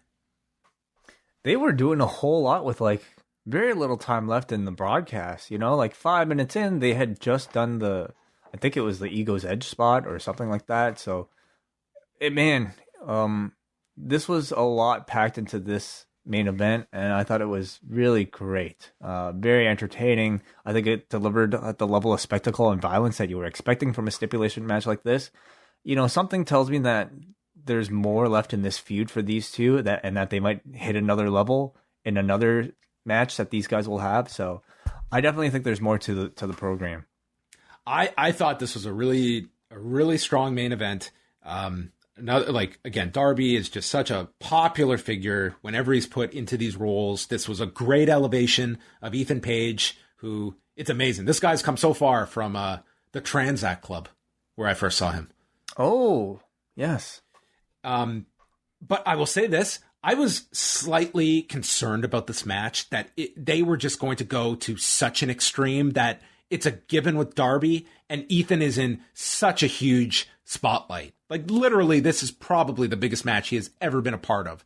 And how violent this thing would be, that I was glad we didn't get the insane violence that we have seen in some Darby matches. This was a perfectly acceptable amount that they did.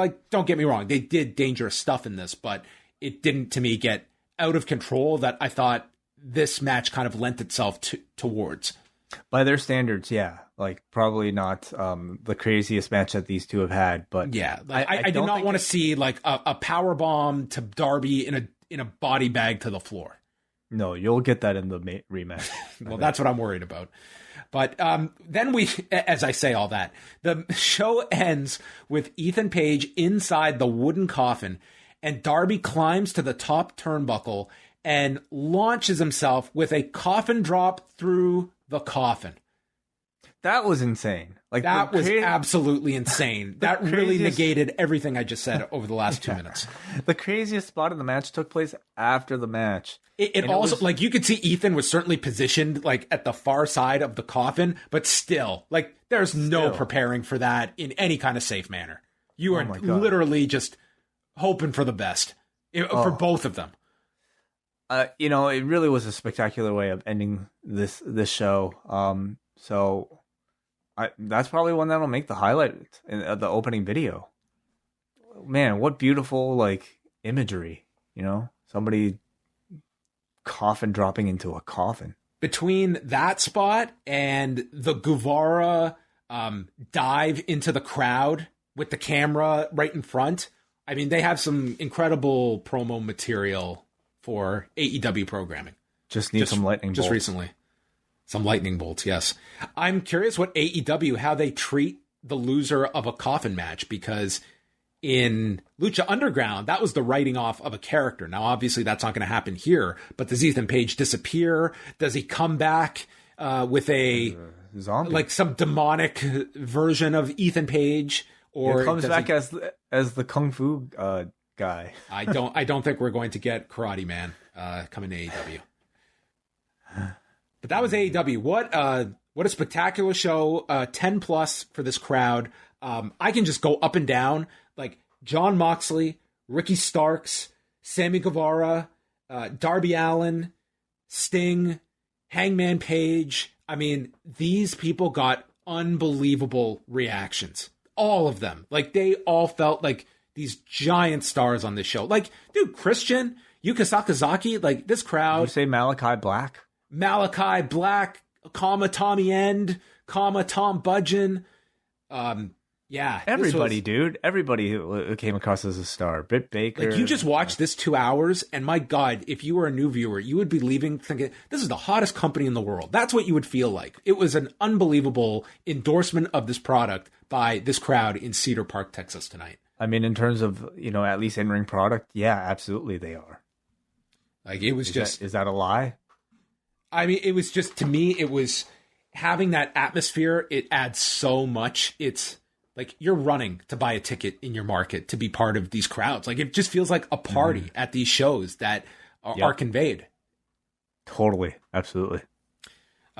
Worth noting as well that the internet pre-sale for the Arthur Ashe Stadium show took place today, and WrestleTix, which it's a fantastic Twitter account that monitors all of this stuff. For the pre-sale, over 8,400 tickets have been distributed. So that's like tickets sold, your comps, whatever. At least 8,400 have moved already, and that's before the on-sale to the public on Friday. So I think that show is going to do really well. Like, I think they're scaling it for just over 16,000 and can go up to over 19. Like, that's going to be a very successful show, I think, come Friday. That's great news. And I mean, after a show like this, it's great advertising. So a tremendous edition of Dynamite tonight, I would say. Agreed. All right, let us go to forum.postwrestling.com and get feedback from everybody and what they thought of tonight's edition of the show, week 1 of Fyter Fest. On a scale of 1 to 10, an 8.27 is where the forum came in. We start off with Mark. The energy the AEW crowds brings is incredible. This show feels like the hottest weekly wrestling program in decades. Tonight reinforced the fact that everybody who felt hot during the Daily's Place shows were genuinely over with the crowd at home. I've said it before, the closest comparison I feel like for AEW right now is WWF in 97. You've got a roster full of hungry future main eventers, a top-tier main event mix, and a promotion that is running on all cylinders to keep the audience watching. That's why I'm excited to be watching each week. I really feel like there's something special about this product that will be looked back upon in years to come. Go to Matthew, who says, I think what happened was Adam Cole came home last night and was really proud of the great promo he cut on NXT. Which was a very good promo on Tuesday, I will add. But then Britt said, just wait and watch Dynamite tomorrow and I'll show you a promo. Coffin match was nuts. I hope they let Omega and Paige feud go longer before the singles match. I'm sure Adam Cole and Britt Baker are very supportive. They're probably each other's biggest fans. Noah from Vaughn writes, last week's show I gave 10 out of 10, and yet this show was even better. This broke his scale. Broke Noah's scale. Wow. This has to be an 11 out of 10 then. 11 out of 10. Wow. Every match was awesome, and I'd go as far as saying that this was one of AEW's best episodes of Dynamite, but holy cow, the crowd was really something special. I hope they return to Austin as a regular stop for them, because, man, they were on fire. I think that's a guarantee. They did tremendous in this market. Hot crowd. I am sure they will be back in the Austin market. Everyone came across like huge stars, especially Hangman, Sammy, Darby, and Moxley. Incredible atmosphere all night long. We got a Billy who says, great crowd, elevated an 8 out of 10 show into 9.5 to 10 territory. Top to bottom, one of the best Dynamites and best main events since the parking lot street fight. All the storylines are just starting to pick up and materialize without treading water. Also love to see a wrestling company give the fans what they actually want by opening the show with Mox and closing it with Darby. I have tickets for All Out Weekend and haven't felt this excited for a wrestling show since All In. Okay, we go next to Dan. Another fun episode. It's a speedy, flashy 2 hours of television minus the odd drag here and there.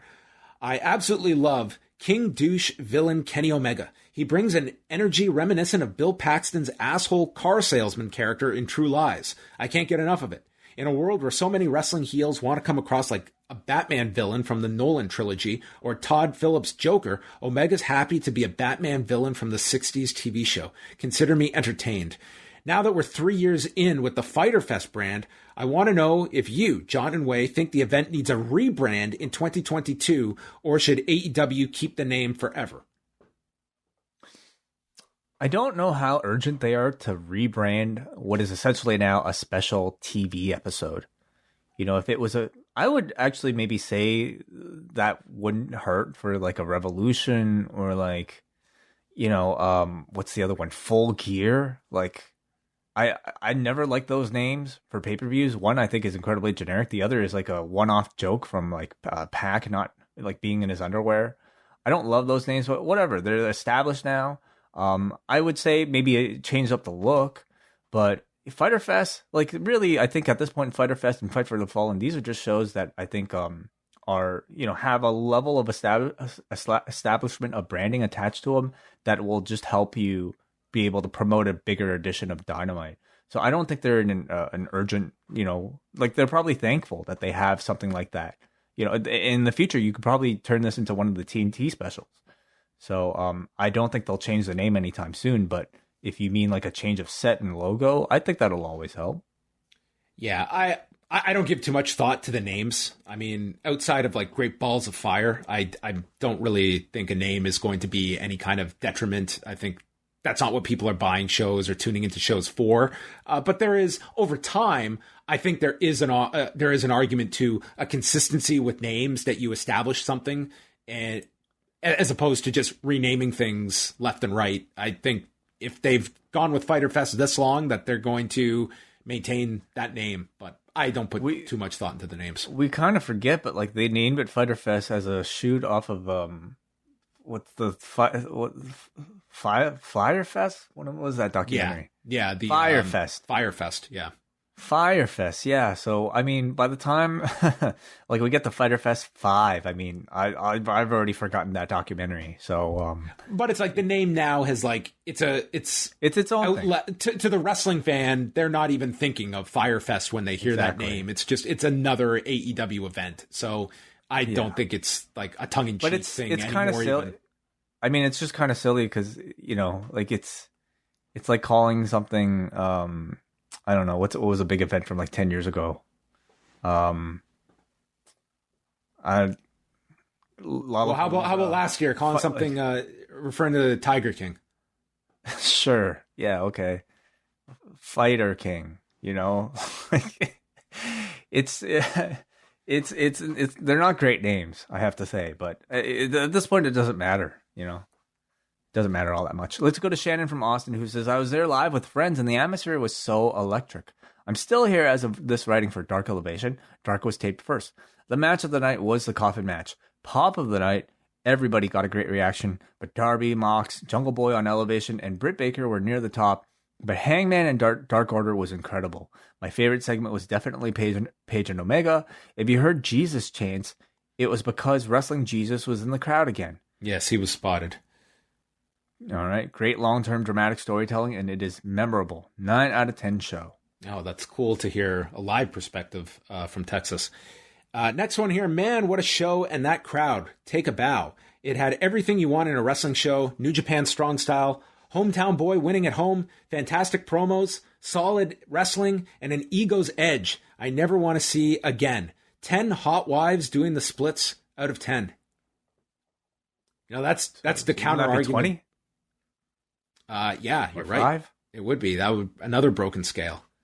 That's the argument, though, Way, is that with Brian Cage and Ricky Starks, think of all the heat if they had beaten the hometown guy. Oh, God. Yeah, totally. Heat. Yes, absolutely. They blew it. Well, instead, they got a crazy reaction for Ricky Starks, and they wasted the disappointment of seeing the person in their hometown fail.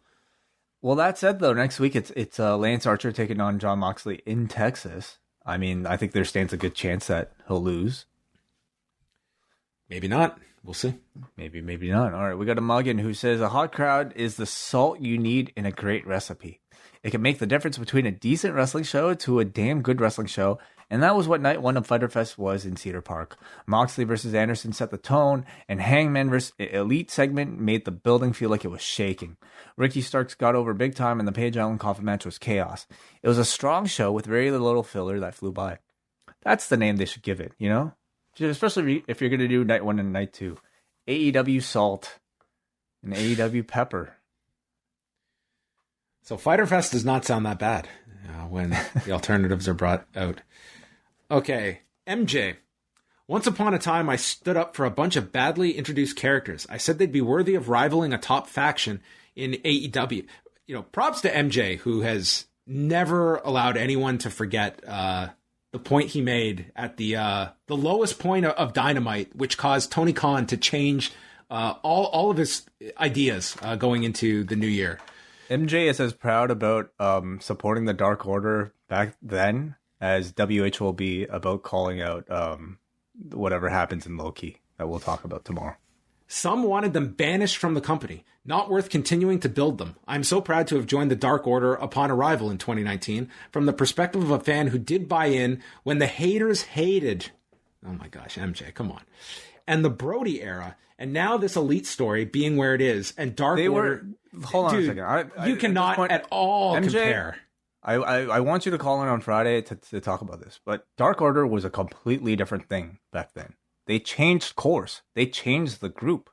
And that's why people, I mean, a lot of other things have happened since then, but it's a very different group now than it was back then. They're just the same in name and membership. It was actually a blessing in disguise that angle was so poorly received, that it was such a clear message of what we don't want, and that Tony Khan, like, he had that week or two off and came back and realized what are our strengths and what are our weaknesses. And it was like, it was a changing point for AEW just several months in, because that was the night, December 18th of 2019. It was the one night they legit lost in total viewers and the demo to NXT when Rhea Ripley won the title. And it was by far the worst angle that AEW shot with the main event angle, with the Elite laid out by the Dark Order.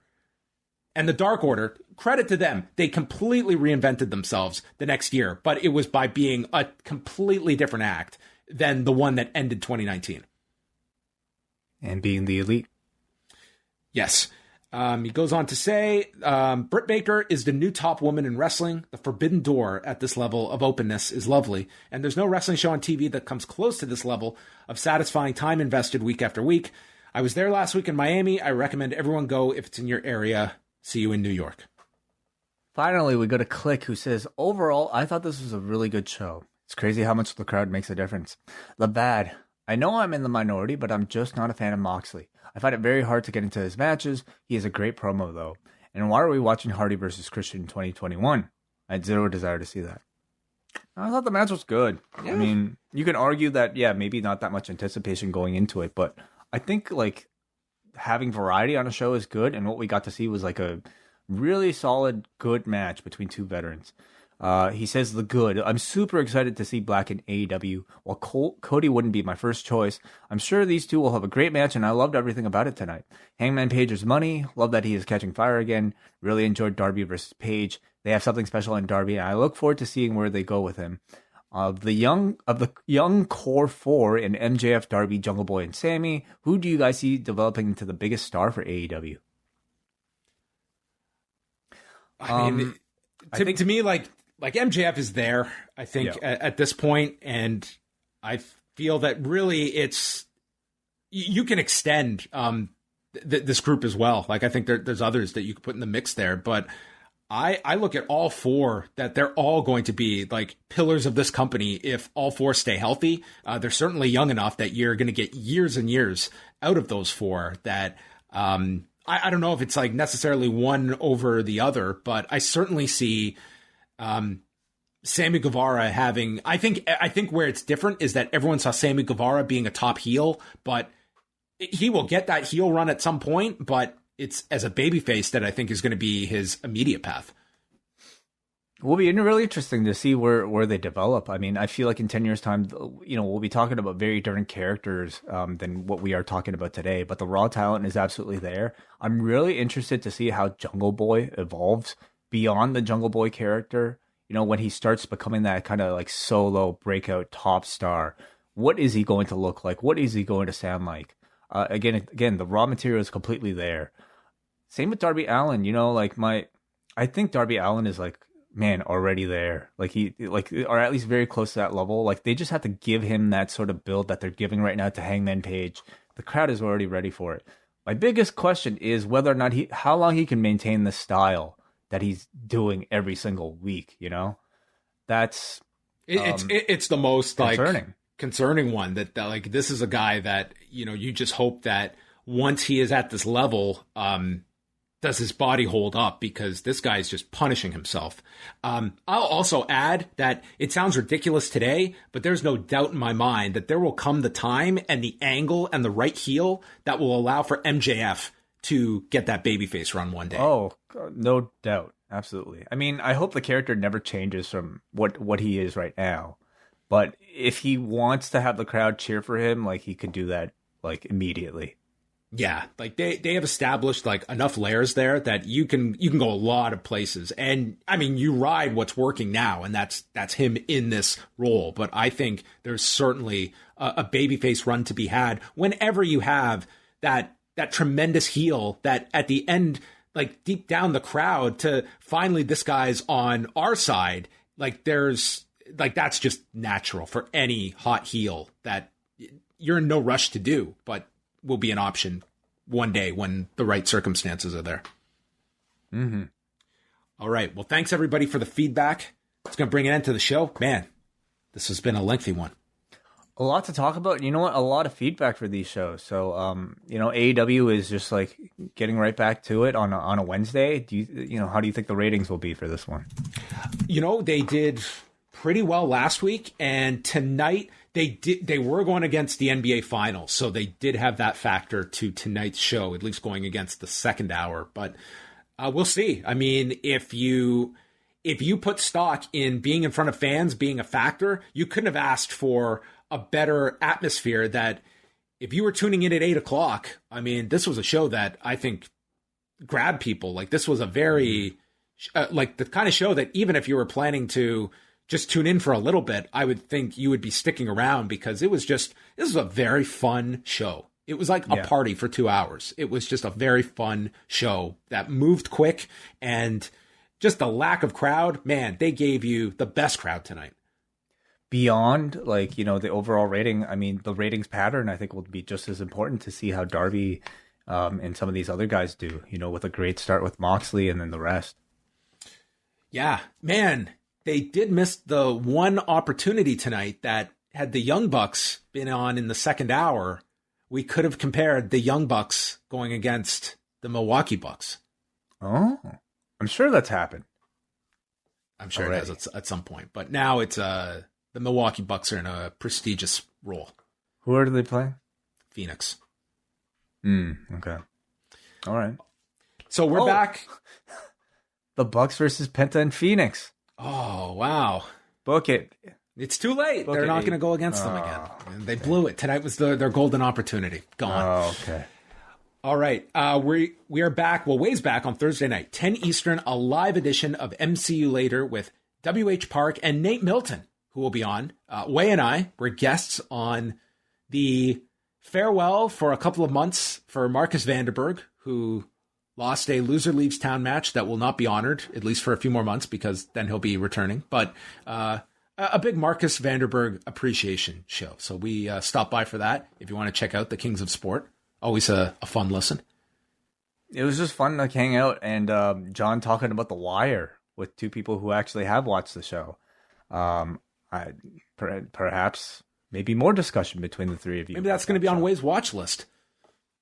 I will. You should give it another chance.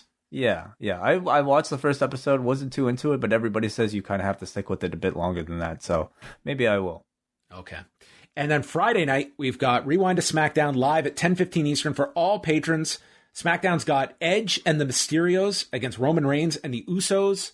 They've announced a fatal four-way with the male participants in the Money in the Bank ladder match, but front and center is a live crowd at the Toyota Center in Houston, Texas, as fans are back for a WWE broadcast. So we will have no shortage of things to talk about on Friday night. And of course, your calls will be welcome on that show as well. So thank you for listening. Thank you for tuning in live in the Zoom room. And we will be back later this week.